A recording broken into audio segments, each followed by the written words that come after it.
You know, in football, a win is a win, right? That's kind of the nature of the beast of the season in football. You take them wherever you can. And in the NBA with basketball, there's so many games, the season is so long, it's not always like that, right? You can have good losses and bad wins at times during a season, but after 6 in a row at home, a win is a win. A win is a win for the Warriors, right? And, this Houston Rockets team comes in on the back end of a back to back, but they have been one of the surprises of the West. And you got to give this Houston organization a lot of credit for changing their culture over in one summer. In one summer, they have established an identity and a new culture that, frankly, may save Jalen Green's career, right? You bring in Ime Udoka, a hard nosed, no nonsense coach, Fred Van Fleet, Dylan Brooks, Uncle Jeff, right? They're all physical vets who are, their calling card is their toughness. So you've surrounded all those lottery picks with these guys, and now you're featuring Shingun. Like I've been taken back at how much that they go to him down the stretch. He's their go-to guy, and they all seem all right with it, right? How physical he might be the most physical player in the league right now, and he's impressive.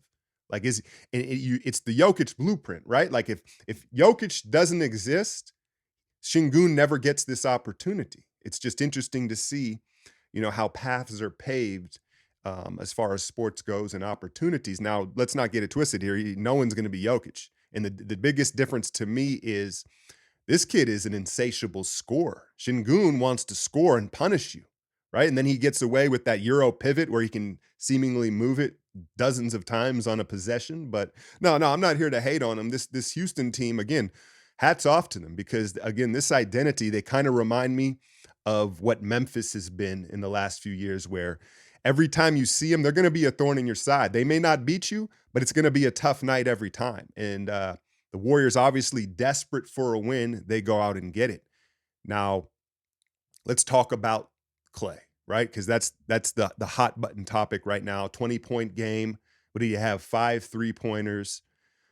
Look, man, I couldn't help but watch and kind of feel like, dang, he's being rewarded for bad shot selection. Now, he took a couple of good clean ones, but a lot of them you were like, dang, that's a super tough shot. And so while it was nice to see it go in, and he was definitely due some luck, right? The law of averages. I would have much rather him been rewarded for kind of taking good shots. Because last night, I think he got rewarded for taking some tough ones because he was just kind of due some luck. Either way, it was good to see him had the lid come off and him knock some shots down. I think the bigger story is Andrew Wiggins is trending upwards. Don't look at the numbers, just look at his activity and his confidence. Look at how his body language is out on the court. He's bouncy, he's aggressive, he's attacking, and he looks like Andrew Wiggins. I think that was truly the biggest silver lining within the win, right?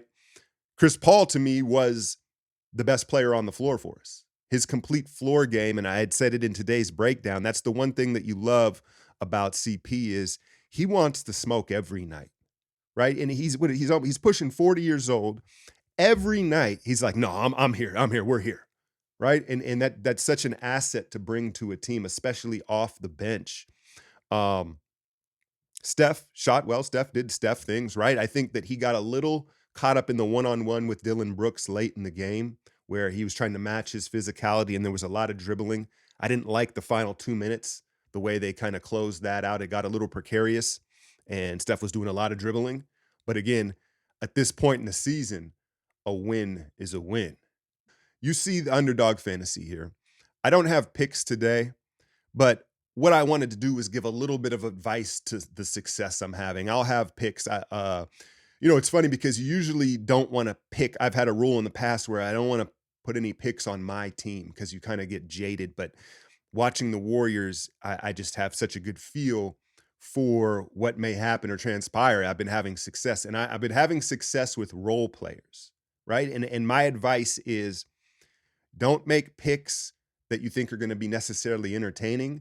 Make picks that you think are going to take place, right? And so higher than 2 fouls, higher than 1.5 turnovers, higher than 2 3-pointers made, specifically from role players around the league that you think in that given matchup may get more minutes or more opportunities, right? If you're playing a big team like Cleveland with a lot of shot blocking, there's probably going to be more 3-pointers taken. Who's going to take those? So you have to that's my mindset, and I've been having a lot of success taking hires and lowers on role players. So if you want to jump in, and again, every now and then I'm starting to post the picks before my Discord knows what we're doing, what time it is with that.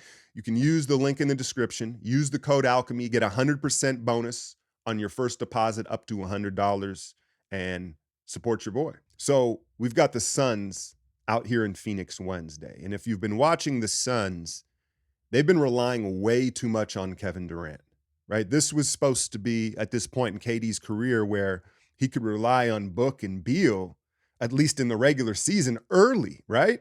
But they've had to lean on him because of the injuries. The Bradley Beal back thing. Listen, I was one who said, "Hey, let's take it easy here because backs are fickle, right?" But this seems to be a real serious thing, and they just keep labeling it a back strain, which is they don't need to give, that's their prerogative, but it certainly sounds more than a back strain, right? It sounds like, I don't know. But Beal, who knows when he's going to return? They've leaned on KD far too much in the beginning of the season. Book is back in a career high in assists. He's kind of playing point guard for them, and so it's going to be an interesting matchup. GP2 is questionable, right? But obviously we're not going to have Draymond, and you wonder if the game plan is to let KD just have all he can eat and see if he can lead them to the win, which we know he's certainly capable of, but they are also going to be coming off the back end of a back-to-back because they play tonight. The problem is they're playing the Trailblazers, right? So that's kind of like a chicken soup game. The Blazers have looked, frankly, like the worst team in the league. Them in Detroit, they're jousting for that title right now, right? But that could be a cakewalk where it won't be a true back-to-back if KD and Book are only playing 20 minutes. But I'm curious to see the strategy of, do you send two at KD, right? Or do you just let him eat and see if he kind of runs out of gas on the back end of a back-to-back, and you try to take away all their others and role players. But then you also have the issue of Devin Booker's fully capable of beating you, right? And so the defense and the transition defense is going to have to be there, but hopefully they can just continue to build momentum and get on the right track. Clay, shot selection, hopefully he can be a little more patient because, again, despite him having the 20 and making 5 threes, I think we can all agree at one point he shot from the bench. Like, the dude was just letting it fly. So, I mean, Clay's going to Clay. But, yeah, after this slump, we need a win streak. It's that simple. This isn't rocket science. I don't know if it's going to begin here against Phoenix. That may be difficult on the road, but why not? Why not? They haven't looked like world beaters at either, right? It's been the young teams that have come out of the gate. So let's start racking up the dubs. If I don't talk to you before then, y'all have a happy and safe Thanksgiving. I'm out, y'all.